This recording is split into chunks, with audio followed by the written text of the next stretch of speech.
Guys अब हम solve करने वाले हैं क्वेश्चन नंबर 4 को। क्वेश्चन नंबर 4 क्या है, पहले क्वेश्चन को पढ़ लेते हैं, फिर इसको समझेंगे और फिर इसको सोल्व करेंगे।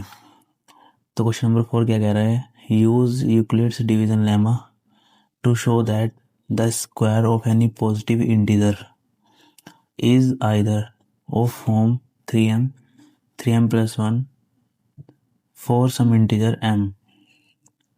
ठीक है गाइस, तो क्वेश्चन नंबर 4 क्या कह रहा है कि हमें यूक्लिड डिवीजन लेमा का यूज़ करना है और क्या शो करना है कि कोई भी पॉजिटिव इंटीजर है उसका स्क्वायर जो होगा वो 3m या फिर 3m+1 इसकी फॉर्म में होगा, जहाँ पे जो ये m है ये एक इंटीजर है।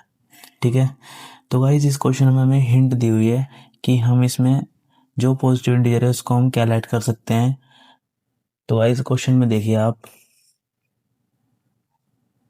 क्वेश्चन नंबर 4 में हमें हिंट दी हुई है कि हम मान लेंगे कि x वो पॉजिटिव इंटीजर है। ठीक है, और फिर वो इस फॉर्म में हो सकता है 3q+1 या फिर 3q+2।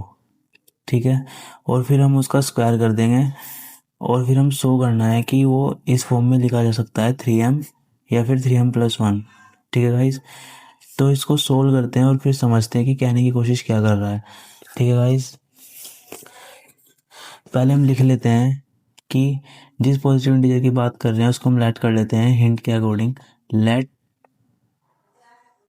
x be any positive integer. तो गाइस हमने x को एक पॉजिटिव इंटीजर लेट कर लिया है और हिंट के अकॉर्डिंग हमें दिया हुआ था कि उसकी फॉर्म इस तरीके से हो सकती है कि 3q+1 या फिर 3q+2।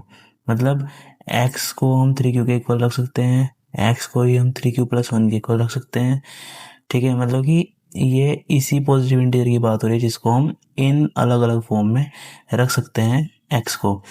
अब हमें बताना है कि इनको जो दिया हुआ है 3q+1, अगर हम इनका स्क्वायर करते हैं तो इनका स्क्वायर इस फॉर्म में लिखा जा सकता है 3m+1। यही हमें प्रूव करना है। अगर मैं यहाँ से एक फॉर्म पिक करूँ 3q, तो मुझे यहाँ से क्या दिख रहा है, हमने पीछे भी ये क्वेश्चन सोल्व किया है अभी, ये क्या यूक्लिड डिवीजन लेमा में जो इक्वेशन होती है उसके अकॉर्डिंग मैं कह सकता हूँ कि यहाँ पे b की वैल्यू 3 है। तो इसलिए मैं यहाँ पे लिख दूँगा देयरफॉर b=3। ठीक है, चाहे यहाँ पे देख लो चाहे तो इसमें देख लो या फिर इसमें, b की वैल्यू कितनी है 3। ठीक है, और क्योंकि जब b की वैल्यू 3 है तो r की वैल्यू क्या हो जाएगी 0 1 2।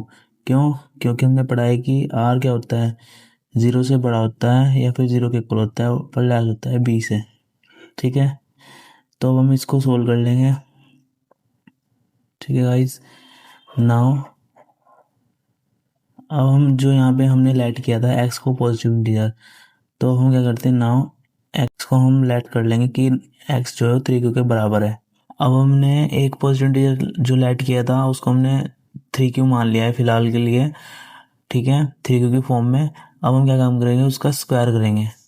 तो हम यहाँ पे लिखेंगे स्क्वायर ऑन बोथ साइड।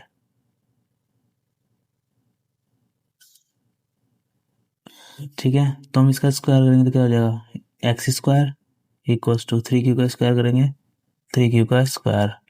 ठीक है, अब हम इसको ऐसे लिख सकते हैं कि 3q का स्क्वायर को कैसे लिख सकते हैं, स्क्वायर कितना हो जाएगा 9, पर हम इसको ऐसे लिखेंगे 3 × 3। ठीक है, और क्यों का स्क्वायर क्यों स्क्वायर। अब मैंने इसको ऐसे क्यों लिखा है, क्योंकि मुझे इसको कन्वर्ट करना है 3m की फॉर्म में। तो इसको 3m की फॉर्म में कन्वर्ट करने के लिए 3 का स्क्वायर कितना होएगा 3 × 3। तो मैंने 3 × 3 को ऐसे लिख लिया है। ठीक है, x² इक्वल टू, अब देखिए ये 3 तो एज इट इज़, अब 3q स्क्वायर इसको मैं लेट कर लूँगा कि ये m है। ठीक है, तो देखिए फर्स्ट पार्ट हमारा प्रूफ हो गया है। ठीक है, कि कोई भी पॉजिटिव इंटीजर हमने लेट की थी x जिसको हमने 3q के बराबर रखा, उसका स्क्वायर करने पे वो 3m के बराबर आ गया। ठीक है, तो फर्स्ट फॉर्म तो हमारी प्रूफ हो चुकी है। अब नेक्स्ट है 3m+1। गाइस अब हम x को रखेंगे 3q+1 के बराबर, ठीक है। अब हम इस फॉर्म को दिखाएंगे कि ये इसका स्क्वायर इक्वल टू हो सकता है 3m+1 की फॉर्म के बराबर, ठीक है। तो यहाँ पे हम करेंगे स्क्वायर ऑन बोथ साइड, तो इसका स्क्वायर करेंगे तो x² = 3q+1 का स्क्वायर, ठीक है। अब ये क्या है, ये आइडेंटिटी हमारी a+b का होल स्क्वायर, जो कि क्या होती है, a+b का होल स्क्वायर आइडेंटिटी क्या होती है, a² + b² + 2ab। ये गाइस आपको नेक्स्ट चैप्टर में ये आइडेंटिटीज सब देखने को मिलेगी।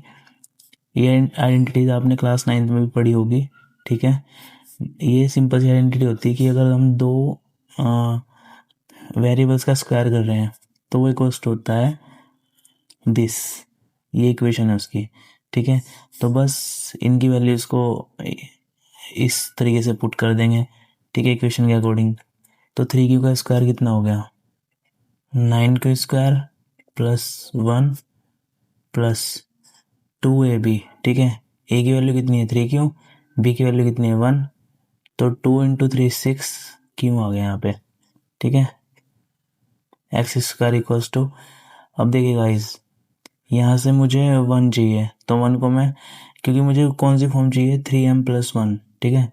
यहाँ पे लिख देता हूँ, मुझे फॉर्म बनानी है 3m+1, तो ये 1 है तो इसको तो मैं लास्ट में लिख दूंगा क्योंकि मुझे 1 लास्ट में चाहिए, ठीक है। अब देखिए 9q² और 6q में से मुझे क्या कॉमन चाहिए 3, तो बस मैं 3 कॉमन ले लूँगा यहाँ से, इसमें से और इसमें से, तो बच क्या जाएगा, यहाँ से 3 कॉमन लूँगा, कितना बच जाएगा 3q² प्लस यहाँ से 3, ठीक है गाइज, यहाँ तक हम पहुँच गए थे। अब देखिए 3 एज इट इज़, इसको हम क्या ऐड कर लेंगे m, ये m हो गया +1, तो फिर से हमने की दी हुई पॉजिटिव इंटीजर के स्क्वायर को 3m+1 की फॉर्म में भी लिख दिया है, और यही हमारा हो गया आंसर। तो इसमें कुछ नहीं करना था, बस जो हमें हिंट दी हुई है उससे हमें उससे जो दी हुई इंटीजर है, ठीक है, उसका स्क्वायर करके 3m और 3m+1 की फॉर्म में दिखाना है, और वो हमने दिखा दिया है गाइस। और ये एक आइडेंटिटी है, इसको आप याद रख लेना, ठीक है। इसी के अकॉर्डिंग a b की वैल्यू हमने पुट की है यहाँ से, ठीक है। 1 हमें चाहिए था लास्ट में, बस फॉर्म को याद रखना है कि इस फॉर्म में कन्वर्ट करना है, तो इसलिए 1 को हम लास्ट में ले गए। इन दोनों टर्म में से हमने 3 को कॉमन ले लिया, जो बचा उसको m ऐड कर लिया, ठीक है। तो ये हमारी फॉर्म बन गई 3m+1 की।